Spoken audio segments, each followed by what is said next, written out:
what also can be involved in that question is there is a piece, a energy matrix. There's something that takes place within these people's atmosphere and surrounding atmosphere that if you are aware, if you are a seeker, if you are going there to really examine the truth of the matter, so to speak, you're going to become sensitive enough to feel that, hey, this place is a little different now. And you look around and everything is the same, but the only thing that's different from before is this particular person is in the atmosphere, you see. And that's all you can say, in a way. Because people go to the guru, to the awakened one, for many different reasons. What I need when I go to them is not what you're going to need. It's not what he is going to need. It's really a very personal journey. And those answers that are there for me are totally different for someone else. So the awakened state is very much a puzzle for someone who's trying to examine it with words and put it on a TV program. It's something that if sooner or later, if you have that spiritual curiosity to go find out, and this is what I encourage you to do, if you want to know about it, go be in the presence of one and explore it for yourself. And then these answers can fall, they can come from the inside out. They can come from your heart outwards. And you can be receptive, you see, for the grace of what this being has generated and and emanates all around. I've been very blessed to be in close proximity of more than a few beings of this nature. All I know is that I have changed. I certainly have changed. Sometimes without any intention, sometimes without any effort, and other times through pure hell. There is no diagrammed way to the guru and back. It is all a mystery, and more, what I've found by being with them is I know less and less. And I'm very happy for that. Because pretense bothers us all, does it not? Trying to be something we're not to impress someone else. To put the story out that may not be in complete integrity with who you are. And I'd say that when somebody does that, they're inviting, they're inviting, they're inviting pain with whatever level that enters. And the more someone's in denial, the greater pain they're going to have. And the more someone is just generally honest with the situation, with who they are, with where they are in relationship to how they feel, okay, the more there's going to be quality of content that is delivered within the conversation or within the atmosphere of who is interacting. So it's a great mystery. Maybe to help you out there, Shantima, I've heard her say many times to me, or to the group that has gathered around her, she has said, what we're doing here is this. It says the great mystery is showing the great mystery, the great mystery. Now, I just love that. That is so delicious. Where do you go with that? You know? How many more questions are going to follow that have any relevance? If you really let that go in and you make that your meditation. And so these are some of the experiences I've had in that way. Now, you are doing shamanic sessions, I understand. Why and how do you think this old traditional thing works? Good question. That's a good question. First of all, let me clarify that. I want to be very straight with you. I am a shaman practitioner. I have been with shamans who have dedicated their lives with their work. The shamans that I know are not well known. They do not put themselves out there like I have. Okay. They come from a different world. And I guess I'm like a crossover bridge between their world and the spiritual techno world that's going on today, as I call it. So I really want to preface that by saying this is who I am. So there is no special category that I fit in. And again, as I mentioned before, shamanism is a very overused word. The meaning has been oversold in this society, and it has been overused for self-serving purposes. And for me, the true shaman does none of that. At least that's been my experience around them. So I'm kind of in between here, juggling, finding out where I am in the middle of this wonderful existence we live in.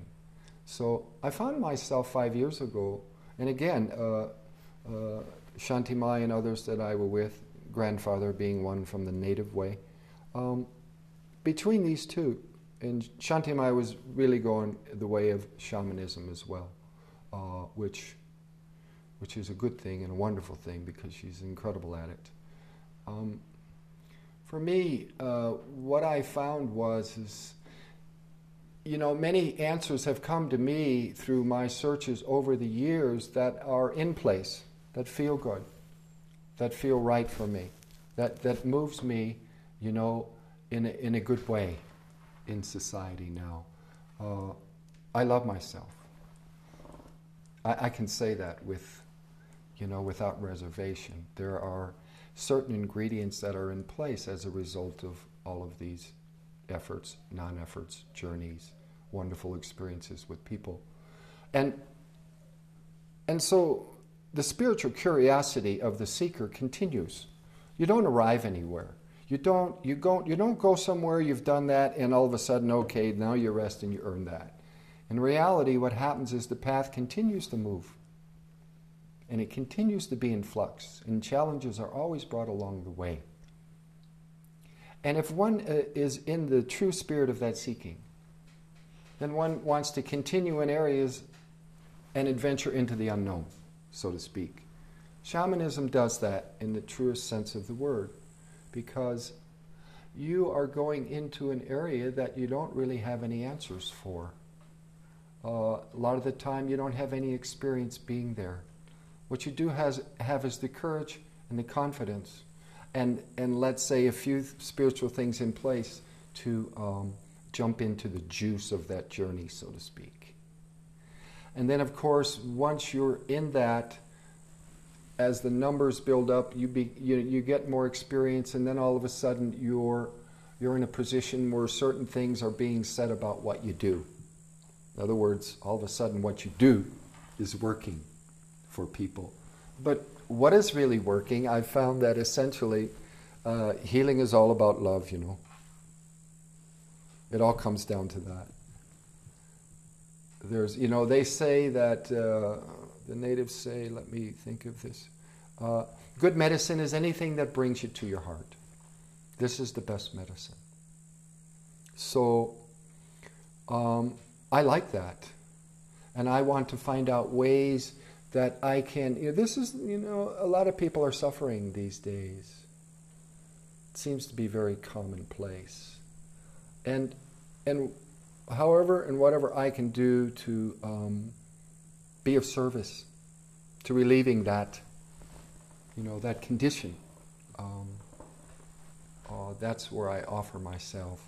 And I found in the ways of a shamanic healing, being a practitioner again, I'm basically experimenting. What I do is I collectively take into the session what I have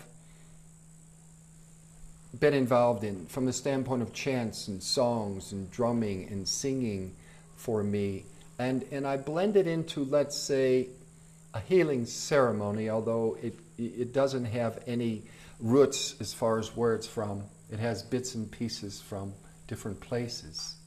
But I guess you could call it my unique way of offering, whatever I can do for others. And it works. For me,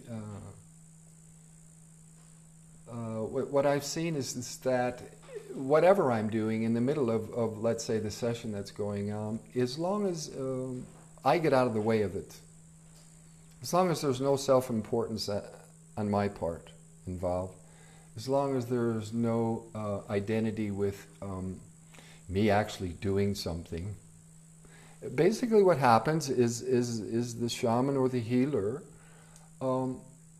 becomes the vehicle through which the grace comes through into the healing. And that's how that person is being blessed. And hopefully the person who the healing is being provided for is also being blessed. But in actuality, let's also investigate a little further into what's going on. What I can see is that the one being healed is the healer, essentially. The healer who is on the outside providing the service is the vehicle through which grace comes through. But once the grace gets there, what happens? Well, it's the innate intelligence within this person's body, this connection to all that is, the great spirit that is always courting everything in our life, always connecting us to all things, which in a way is, we're already connected to all things, so, but for purpose of words, I'm going to put it that way. What is happening there is that the innate intelligence of the body already knows what to do. It already knows, and it already has the capability for the healing. It just, it's almost like it needs a little support to move in this area, just to have an opening to celebrate. And once that opening is there, spirit moves in and the celebration happens.